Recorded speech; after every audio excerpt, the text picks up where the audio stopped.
Good morning, Math 3206. This morning what we're going to do is we're going to actually just try and tie up some loose ends, I guess.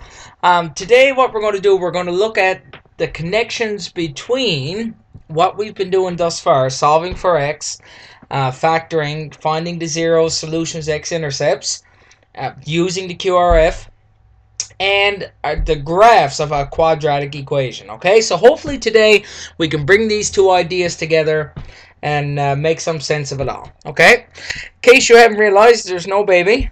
So hopefully soon. I hope. We'll see what happens. Alright, ladies and gentlemen, same as last day, you're going to need your notebooks, pens, pencils, papers, and your brains. Also, if I go too fast, because I only got max 15 minutes, I want you just to pause, go back, rewind, or whatever. Okay? Alright, let's get on to GO. If you need extra time, pause me now. Alright, here we are. Now, ladies and gentlemen, it's time... Now it's time to smell what the rocket's cooking. Now, boy. Now it's time to take what we have learned and try and connect the ideas. Those ideas are finding the x-intercepts graphically by graphing and also finding them algebraically. What I mean by that is using some algebra, like using the quadratic root formula and factoring. Okay? Let's take a look at a couple examples. The quadratic root formula ones, I know they're difficult. I know you probably had a hard time, but we'll try to clear it up as best we can. What I have for you to do today is actually, you don't need to use the QRF, the quadratic root formula. You can simply factor them and do it that way, okay? So, I'm not trying to make it too difficult for you guys and girls. But if you like using the quadratic root formula, by all means, go ahead, okay? Alright, now let's look at a couple examples. So, I want you to solve this creature like we did last day. X squared minus 8x plus 15 equals 0. Well, you should remember, we need to find two numbers that multiply to give the end and add, so we put a times here, and add to give this number here. Okay, so what numbers are they? Well, the factors of 15 are 3 and 5, and 1 and 15. You know that no possible way these can work, so you're left with these and these. But which way can they multiply to give a plus and add to give a minus? Gotta be two minuses. So lo and behold, this works. Minus 3 plus minus 5 is minus 8, and you multiply them together will give you what? 15. So, simply down here, I got the brackets already. X minus 3, X minus 5, the two numbers that we're looking for. Now, how do we solve them? We have to set each factor equal to 0. Very good. So, we got this. Now, what do we do when you live in a shoe? You have to solve. So, what do? We add 3 to both sides. Add 5. So we have to add 5. What do you get? We get very quickly x is 3 and x is 5. Right? Easy peasy lemon squeezy. So we know that the solutions are x is 3, x is 5. Now, how does this all fit together with a graph? Well, let's look down below. Now, boys and girlies, you see this creature here? This is the graph of this creature right here, okay? X squared minus 8x plus 15. Let me get a pen, a black pen, and go down. This is the graph of y equals x squared minus 8x plus 15. Now, what do you say or do you think are the connections? Well, just look right here. Let me get a red pen. Cool.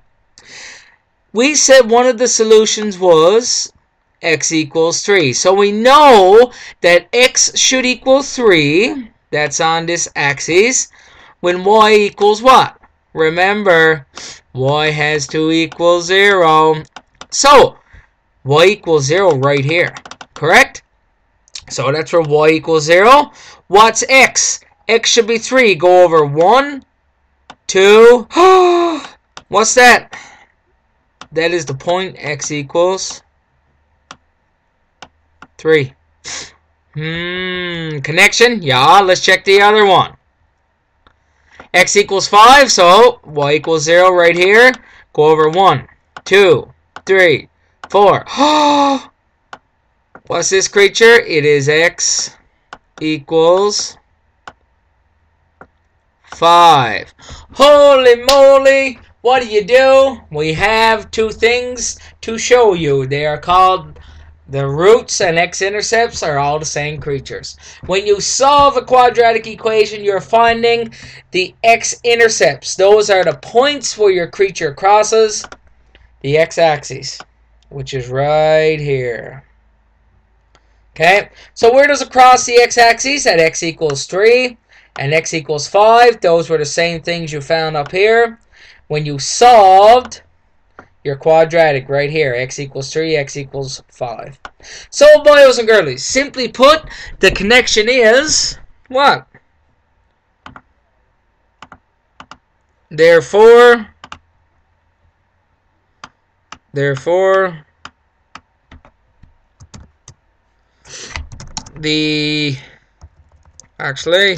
when we solve a quadratic, we find the points where the graph crosses the x-axis.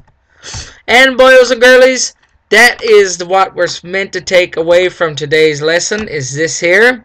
This is a very important idea.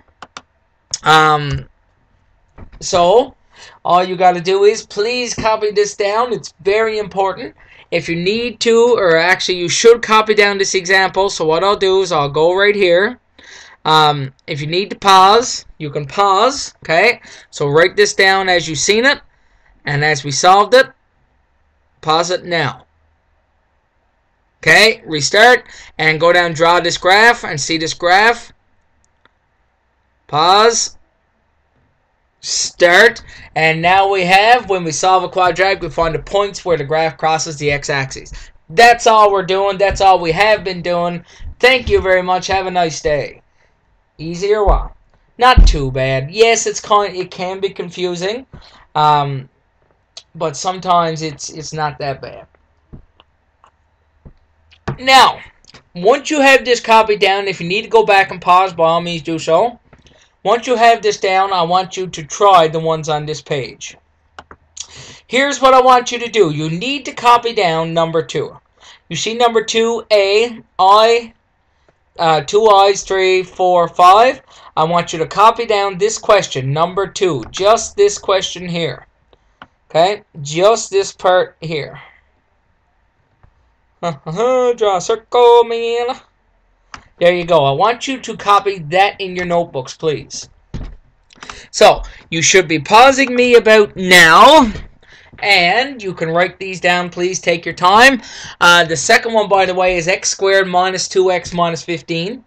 And the fourth one is x squared plus x minus 12. Oh! Copy that down and I need to show you something. Okay, pause. Copy. Okay, we should be back. On the go. Now, what you need to do with these creatures in number 2 is factor them like I did the last one. Solve them. Then match up which graph matches with which equation up here. If possible. If possible. Say if at all possible. That means that they may not work. Some may not work. But don't worry. Be happy. Okay, so what you do, don't copy these down in your book. I'll keep it right here. And what you're meant to do when you work on those is pause it here. Okay, so I'm just going to keep it here, pause it, keep this up on the screen all class, and factor the ones up here. Okay, factor these and solve them. Then see which one matches with which graph down here. If you want to work together, you can. If you want to work on your lonesome, you can, but you should be working. When I get back, I will be taking everything in and correcting everything. So don't worry, be happy, okay? A lot of work for me. I know a lot of work for you guys and girls, but you're doing marvelous. Okay, so you can pause me here, keep this up when I show you this next part. So what you're going to have to do is go back here at around the 10-minute mark and look at this. What I want to show you right quick is how you would factor something like number 3, okay? And here's what you do. All you got to do is, actually, what you can do is, I'll come back here at the end and you can just pause it in. Okay, what you would do with a creature like this, say if you had x squared minus, let's use 9, works the same, equals 0. All you got to do is say to yourself, let's get the x by itself. Well, what are you going to do to both sides? You're going to add 9, right? So down here, you're going to have x squared equals plus 9. We call this up here, by the way, a difference of squares, okay? How can you do this? Well, all you need to do is say, well, how do we get the square root of this one? Or how do we get what this number would be squared? I'm fooling you up. Okay, let's stop. Different approach. Let's see. Let's go back in time. Okay, we call this a difference of squares. Finally, what we're going to do is, can we write both of these creatures as some number squared? Yes, we can. X squared is already x squared. What about 9? What's 9 as a square number? Well, what number squared gives 9? What number times what number is 9? You should all be saying, sir, it's 3. Now, how do you do this? Easy peasy. Write 2 brackets. Just like this. Equals 0. Now, what are you going to put here? You're going to put an x minus and an x plus. Why? Because we call this a difference of squares. See that? Minus means difference. X squared is, of course, a square. 3 squared is a square. All you got to do is put the number 3 here and the number 3 there. That's it. Then when you solve, you set each factor equal to 0. You'll get x equals 3 for one and x equals minus 3 for the other one. Okay? Where does your graph cross the x-axis? At 3 and minus 3 for this particular question. So this one here is what we call difference of squares. This is how you would do number 3 or part 3 and number 2 when you factor. Okay, write it as a difference of squares and solve it. Ain't no thing but a chicken wang. So go back here and just simply look at this. If you need to go back here, by all means pause, write it down. Right here, what you got is you got these questions and solve them using factoring or QRF, whatever floats your boat, okay, and see which ones match or which graph down here if possible. So x-intercept solving, all we're doing is finding the x-intercepts or the points where a quadratic goes over or crosses the x-axis. Okay, ain't no thing but a chicken wing, ladies and gents. Take her easy. Later, Gators.